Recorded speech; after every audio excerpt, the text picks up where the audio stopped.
Sholawat ini adalah merupakan andalan dalam kehidupan kita.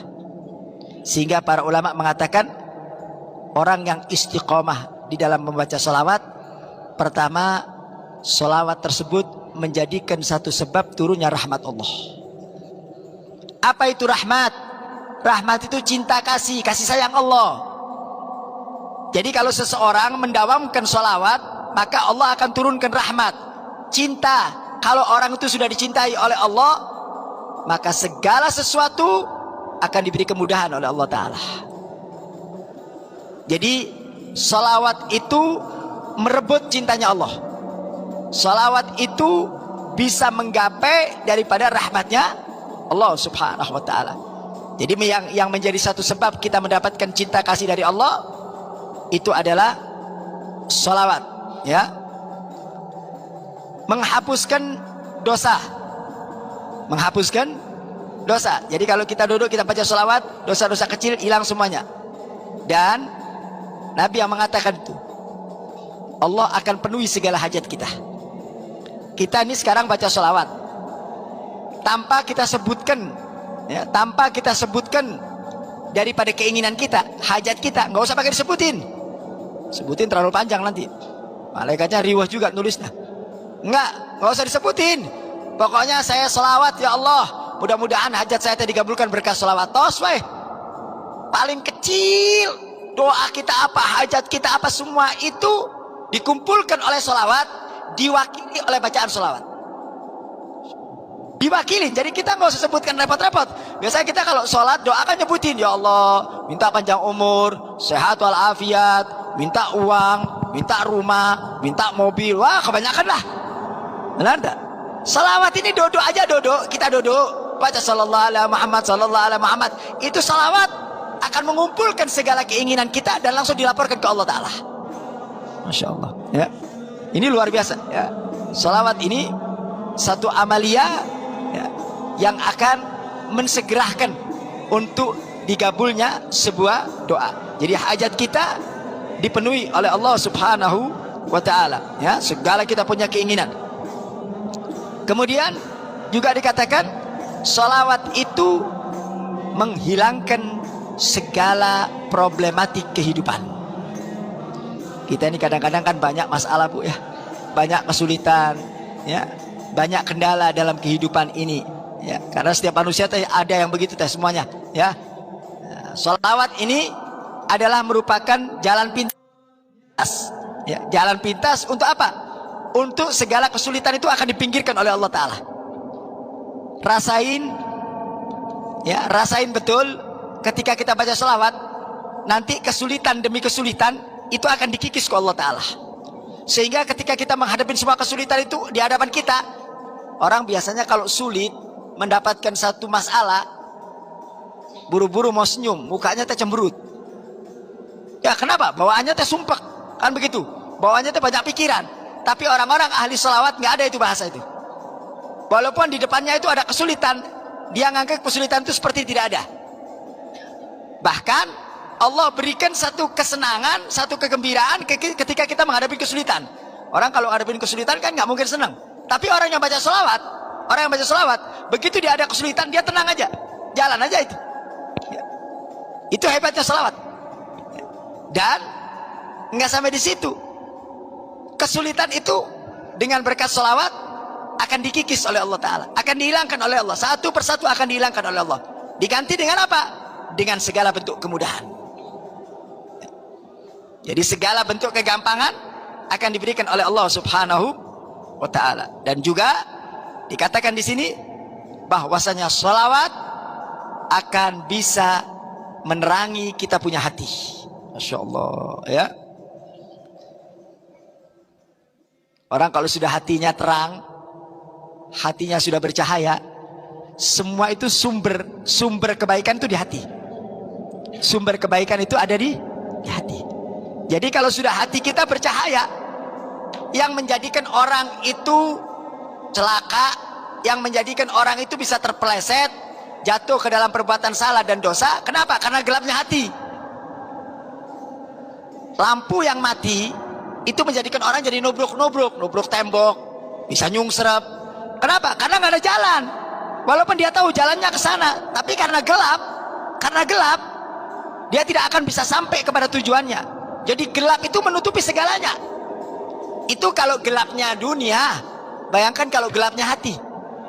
Kalau sudah hatinya gelap, ya, maka ibadah jadi malas, zikir jadi malas, baca Quran jadi ogah, hatinya gelap. Nah, bagaimana Habib caranya untuk bisa menjadikan hati itu bercahaya? Kata beliau, perbanyak membaca sholawat sehingga Allah berikan cahaya-cahaya dalam hati. Orang kalau sudah hatinya bercahaya, terang semua yang ada di hadapannya. Terkadang orang boleh jadi matanya buta, tapi dia bisa memandang dengan pandangan hati. Imamul Haddad matanya buta, tapi dia mampu melakukan segala bentuk kebaikan. Kenapa?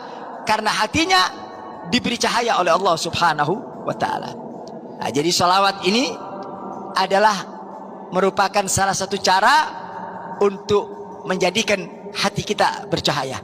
Kalau sudah hati kita bercahaya, segala bentuk kesusahan, segala bentuk kesulitan itu akan minggir dengan sendirinya. Cahaya itu identik dengan kebersihan. Bagaimana caranya untuk bisa membersihkan hati sehingga hati tersebut menjadi cahaya? Kita kalau mau nyuci piring atau gelas, itu kita cuci dulu, kita bersihin dulu. Kalau sudah bersih, kinclong, kelihatan itu cahayanya, ya kan? Kelihatan cahaya. Begitu juga hati. Hati itu kalau dibersihin, bagaimana cara bersihin? Dengan sholawat. Kalau kita bersihin kita punya hati dengan sholawat, lama-lama kinclong, terang, jelas. Nah, hati yang bersih itu akan mempermudah pada seseorang tersebut untuk apa? Untuk dia giat beribadah kepada Allah Ta'ala. Hati yang gelap itu jadi malas ibadahnya. Orang kalau sudah hatinya gelap, banyak dosa, ibadah jadi malas. Dzikir jadi malas, sholawat jadi malas, baca Quran jadi malas, bangun tengah malam juga jadi malas. Kenapa? Gelap. Ya. Makanya sholawat ini, ya, sholawat ini untuk bisa menerangi kita punya hati. Dan yang terakhir kata beliau, sholawat adalah salah satu senjata agar kita tidak bisa terbakar dengan api neraka. Masya Allah. Ibu, selamat hidup kita. Neraka yang apinya sangat luar biasa. Kata ulama, neraka tidak akan bisa membakar orang-orang yang berselawat kepada Nabi Muhammad. Padam itu api. Padam itu api berkat selawat. Kenapa? Karena selawat ini dari nur Nabi Muhammad, dari cahayanya Nabi Muhammad. Nggak bisa dibakar, nggak bisa dibakar. Nah, jadi kalau kita mendawamkan dan mengistiqomahkan daripada selawat, maka artinya kita menyelamatkan diri kita daripada siksa api neraka. Bahkan di alam kubur, orang yang istiqomah dalam salawat, kuburannya akan menjadi kuburan yang terang benderang, disinari dengan salawat kepada Nabi Muhammad SAW. Ini perlunya kita memahami fadail dan keutamaan salawat. Apa tujuannya? Agar kita tidak pernah henti-hentinya untuk bersalawat kepada baginda Nabi Muhammad SAW. Nah, salawat ini adalah merupakan pegangan dalam kehidupan kita, ya. Makanya ibu bapak sekalian, jangan pernah melepaskan salawat kepada baginda Nabi Muhammad, jangan, ya. Iringin kehidupan kita ini dengan keistiqomahan kita selalu bersalawat kepada Nabi Muhammad SAW. Segala bentuk ketenangan, segala bentuk kedamaian, segala bentuk ketentraman akan kita rasakan berkat salawat kepada Nabi Muhammad SAW. Bahkan segala bentuk kesulitan yang kita tidak mampu untuk mencari jalan keluar, udah nggak ada nih jalan keluar ini, udah nggak ada. Ada satu cerita panjang, nanti insya Allah minggu depan saya bawakan satu cerita panjang bagaimana, ya, seseorang yang menyandarkan kehidupannya kepada selawat. Hidupannya digadaikan untuk selawat. Artinya apa?